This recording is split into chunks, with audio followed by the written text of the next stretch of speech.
Hi, this is Mad Cat, the egalitarian that discusses this and that. We'll be discussing feminism, Paul Elam, and the establishment. As always, if I mispronounce your name, I apologize ahead of time.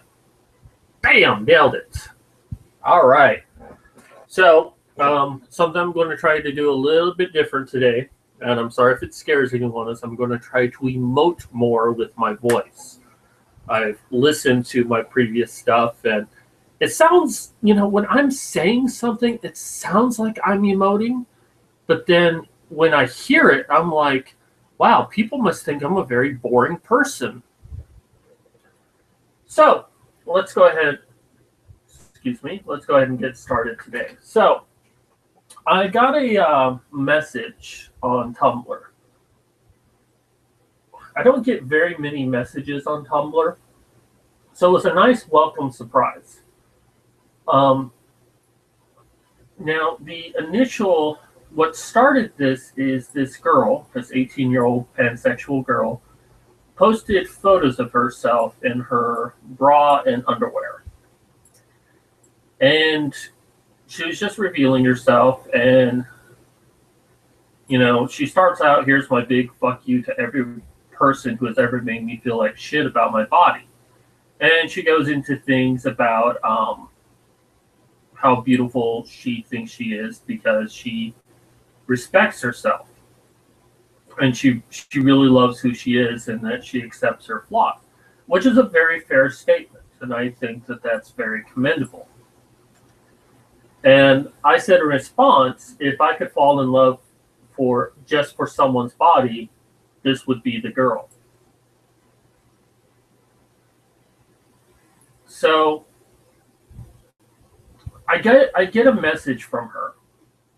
Probably a few hours later, it could have been a day later. I'm not entirely sure.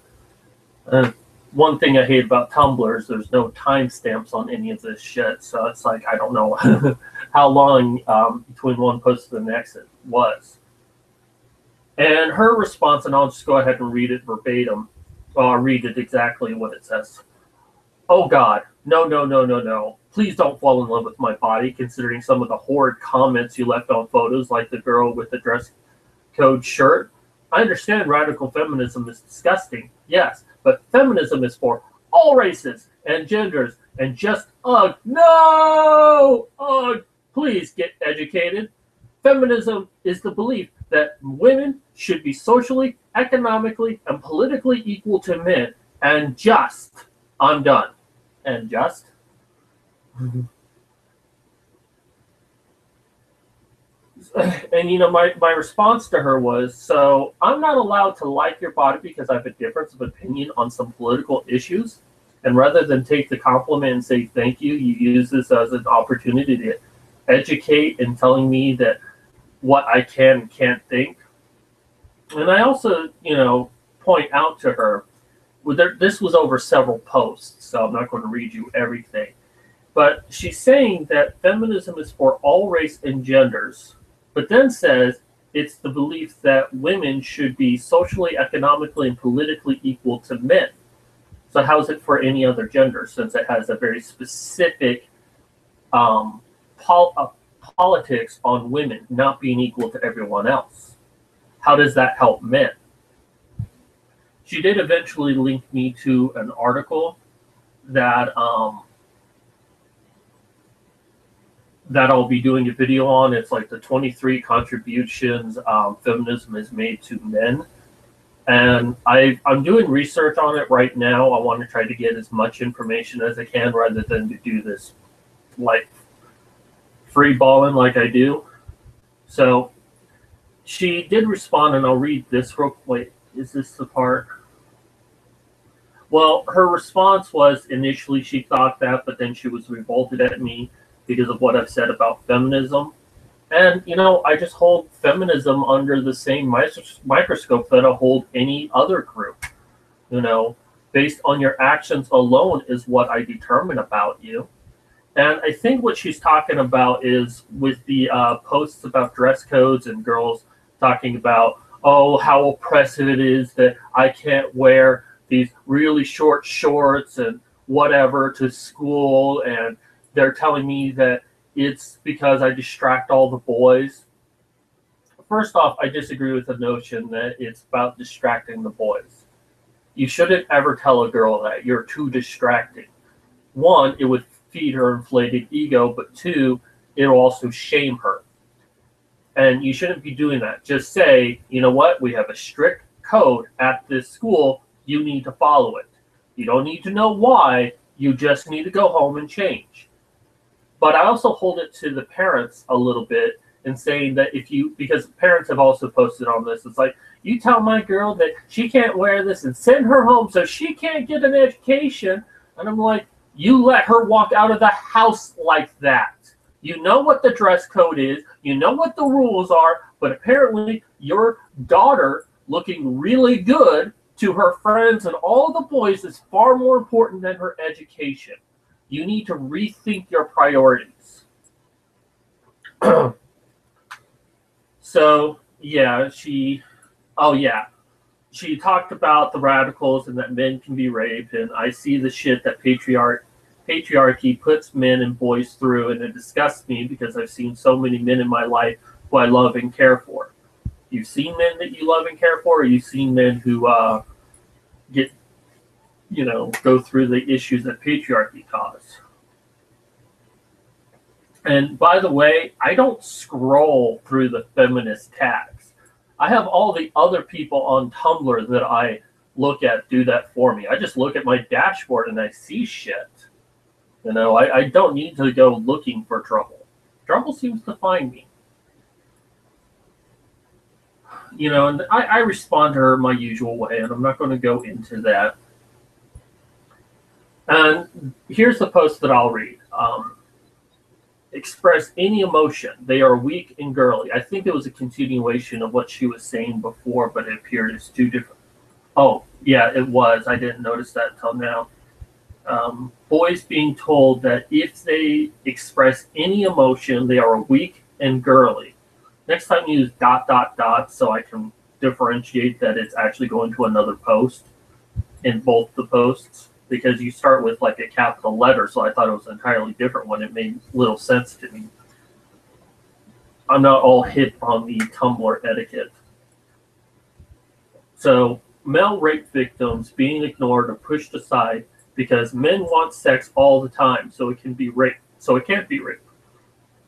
Young male victims molested by their teachers being told, "Whoa, you go," or "Every boy's dream." That's patriarchy.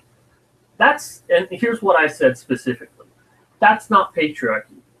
This is what we call gender roles. That men have to be a certain way, and this is not only brought on by other men, but women as well. Again, the patriarchy is a system which favors men and oppresses women. Since women have all the equal rights to men, and men have less rights than women, this would tell us there is no patriarchy. And that's how I honestly feel.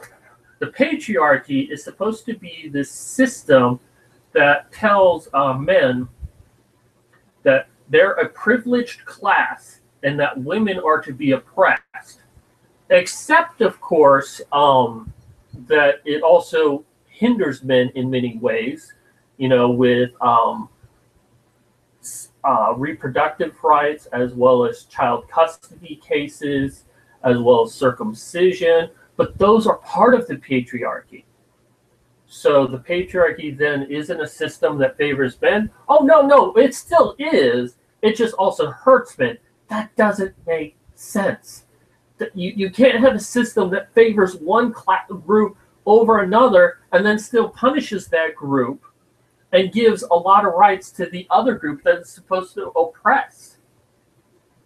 I guess you have to first look at the possibility that that the class that's supposedly being oppressed is actually receiving a lot of agency, receiving a lot of special treatment over the class that's supposed to be protected.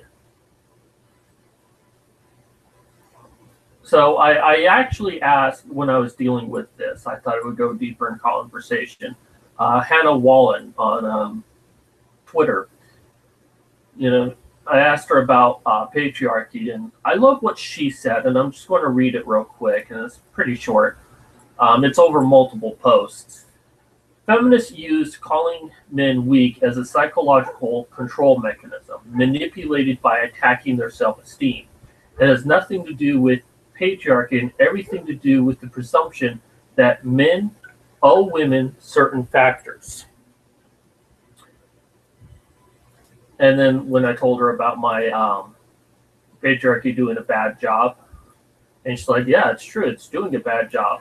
Men's masculinity is challenged most often over failures to serve, venerate, and please women. And that's very true right there. I mean, any time there's an issue of, oh, well, men have this and men have that and women have nothing, it's usually because they feel that they're not being served properly. That men are their personal servants wearing a French made outfit, with the skirt and high heels and the stockings. They want men to be wearing that and serve them in any way. And if they just happen to make the tea a little too sweet, it's oppression.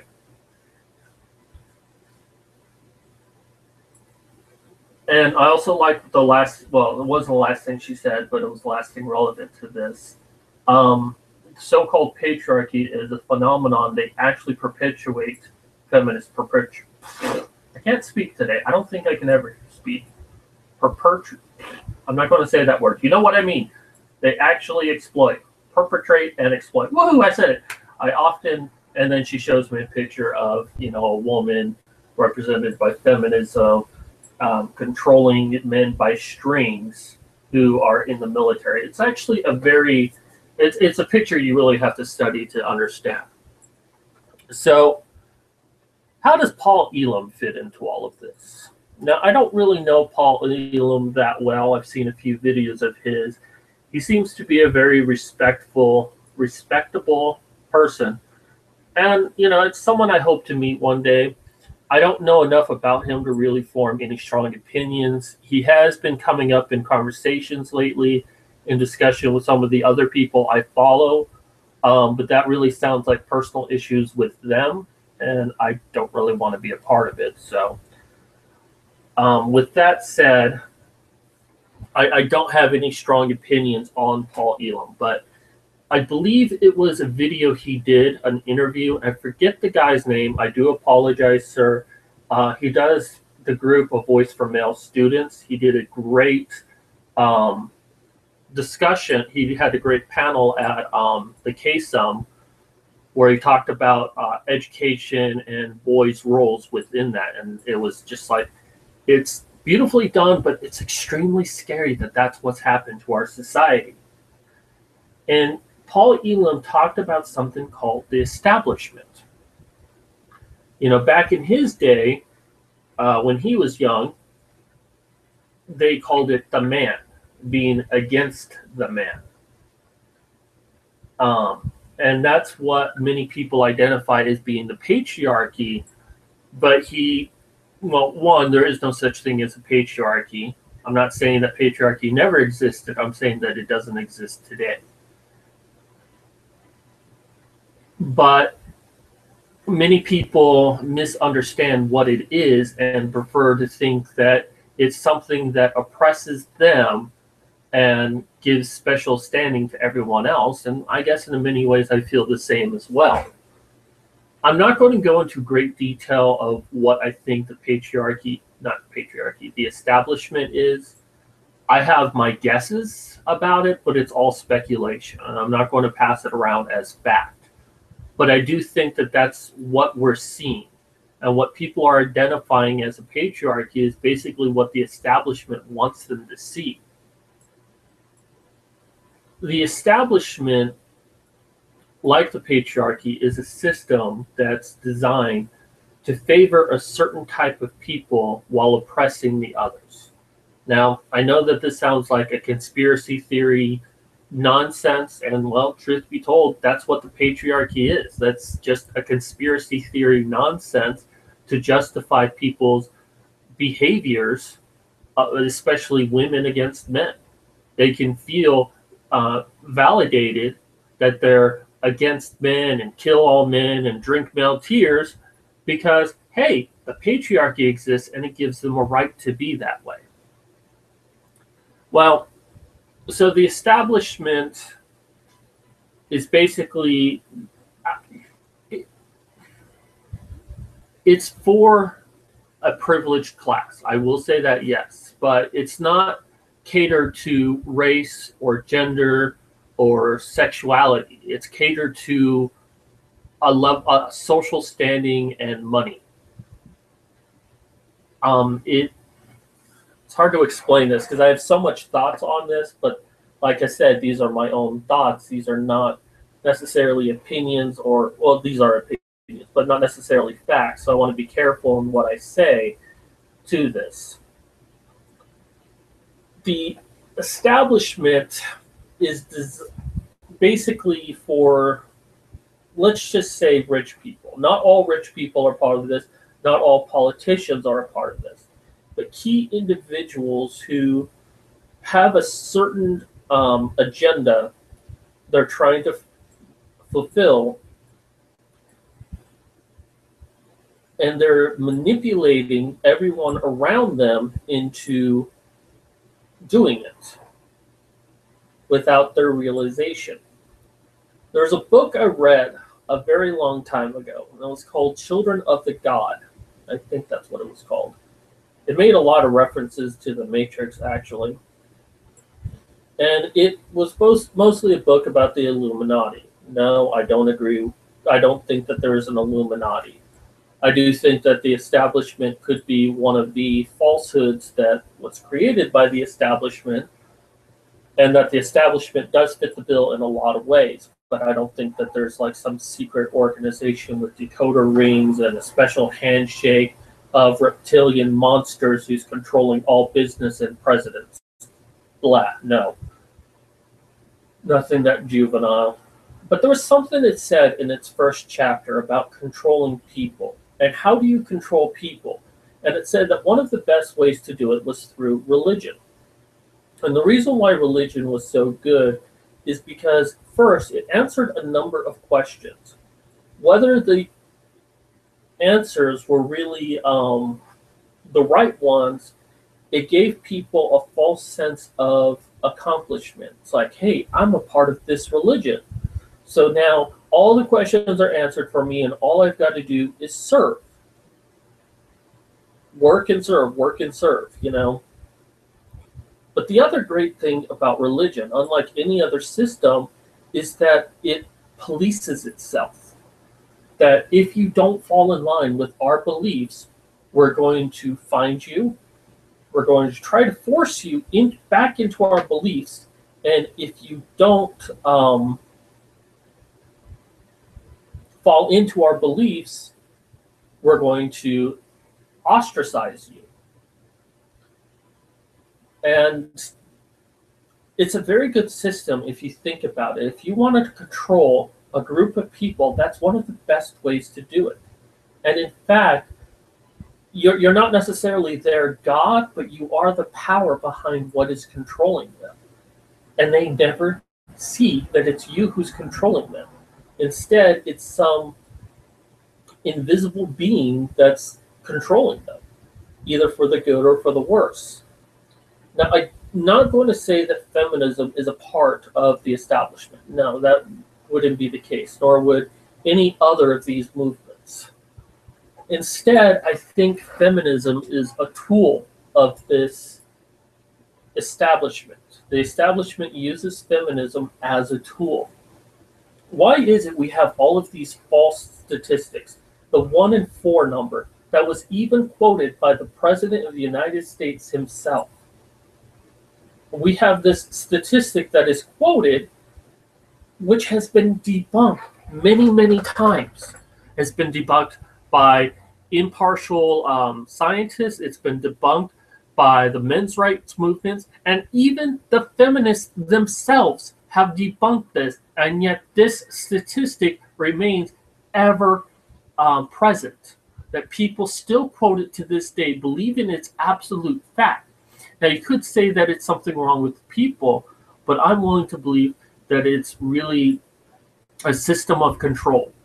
Yes, I know how crazy this sounds, and that's why I'm not really going into great detail of what I think on this. But if you look at it from a moment of what if someone was trying to control us and was using things like feminism to do it, it's it would be perfect. Now, I do think that the establishment, as powerful as it is, has limitations. One of its limitations is the law. For example, abortion by the Supreme Court of the United States,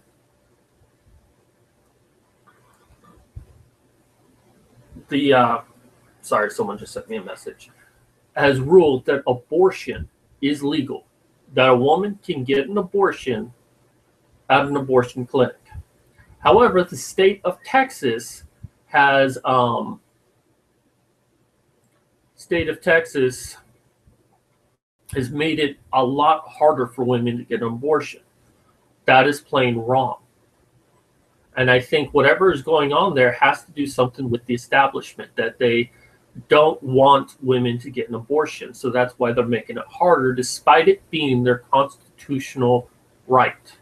I don't know if it's necessarily constitutional, but the Supreme Court ruled that it's their right to do it, and Texas has made it harder.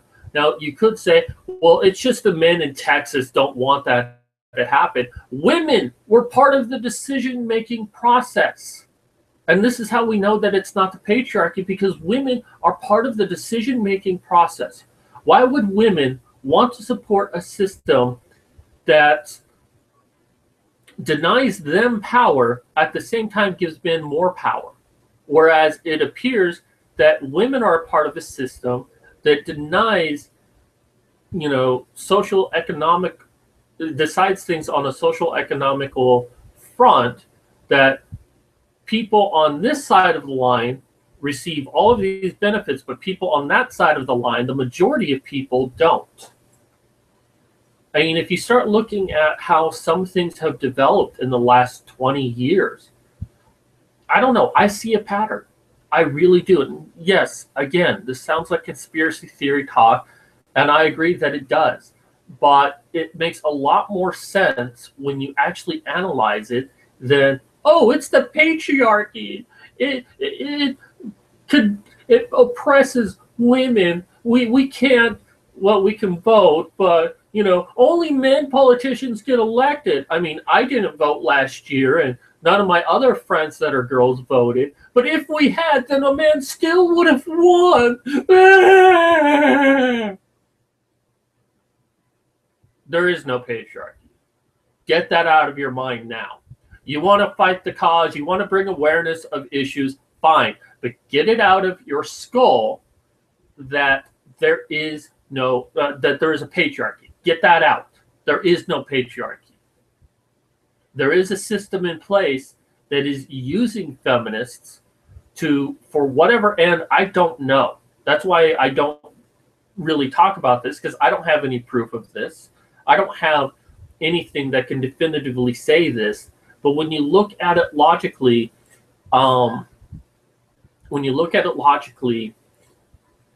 patriarchy doesn't actually make sense.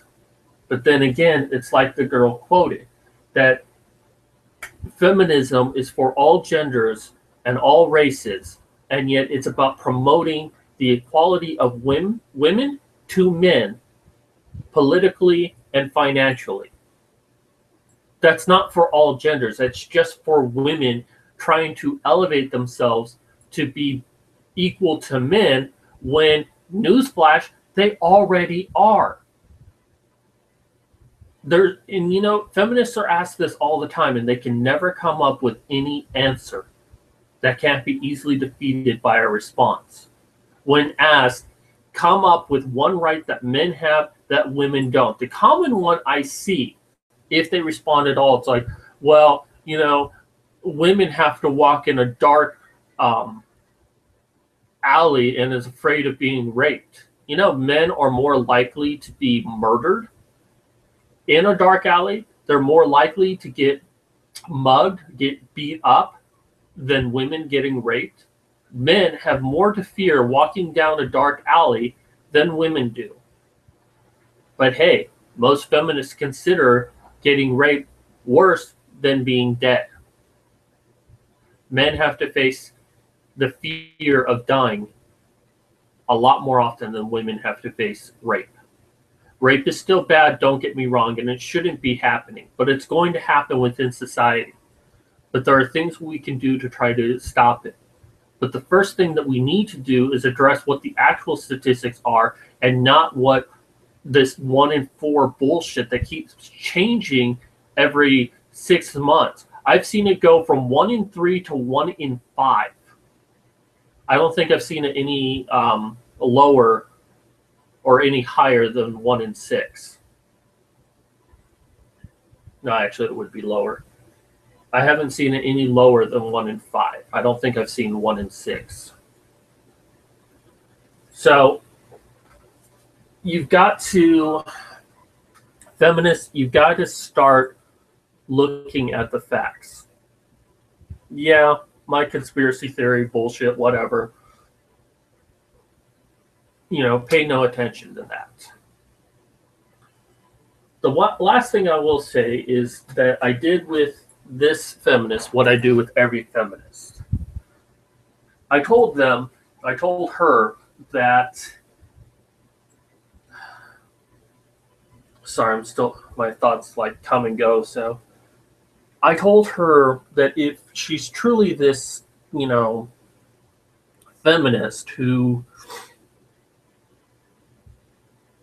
really believes in equality, because she keeps referencing, oh, there's always radicals, which is basically undermining anything I have to say by saying, oh, there are always radicals, but you're just not understanding feminism. I love the response I gave to the whole educated. Why? Because I don't agree with you? That's why you don't think I'm educated? Because believe me, I'm far more educated on this than you are. What? You've only been studying feminism for, maybe 2 or 3 years? Even if you have 10 years on me, even if you have 10 years, you've been studying this since you were 8 years old, which I seriously doubt. I've been studying, I'm 35, okay? And I've been studying this since I was in high school, about, let's say, 16. And I'm 35 now. So let's say 19 years. So yeah, I've been studying this for a long time.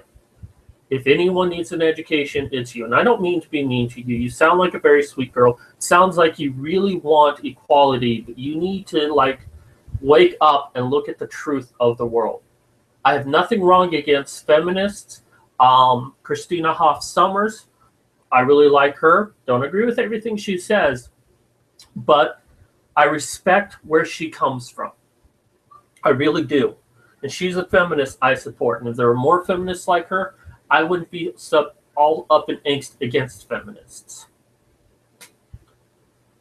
So, you really got to start looking at everything, and don't just start with a position of, well, feminism has always been very good to me, and me and my friends are fine, but there are radicals out there. What are you doing about the radicals? And that's what I said to her.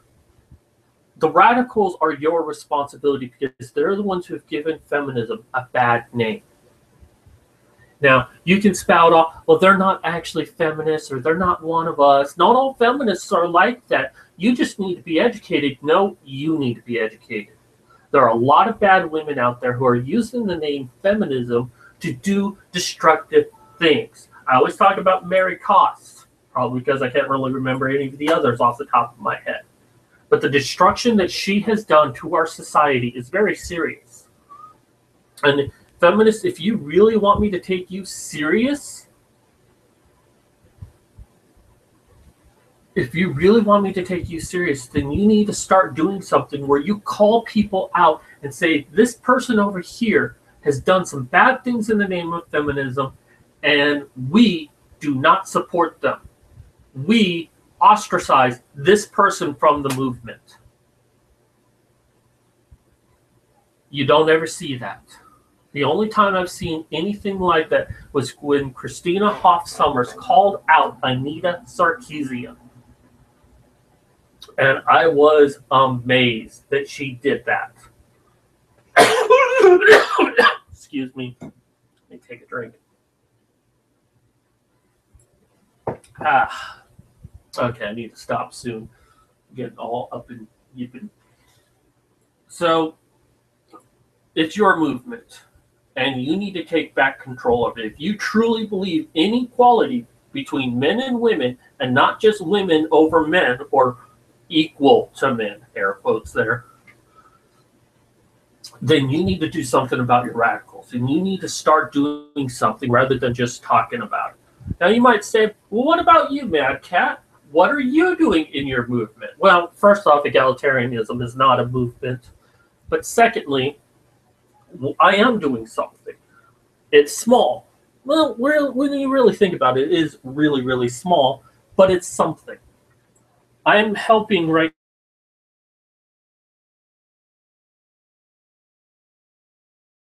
good guys and how not necessarily unfair on how they're treated, but some of the life lessons they learned.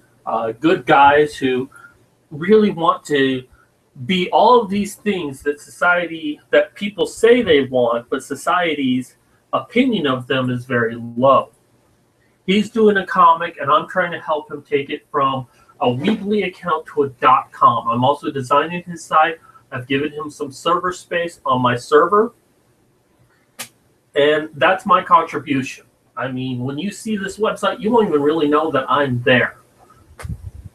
But that's my contribution. That's something that I'm doing, and it's positive, but it'll be barely on anyone's blip. The other thing also is we want to create a space where men and women can come to the site and discuss some of the problems, especially from high school, but in other aspects of their life, and have a place to discuss it and share it.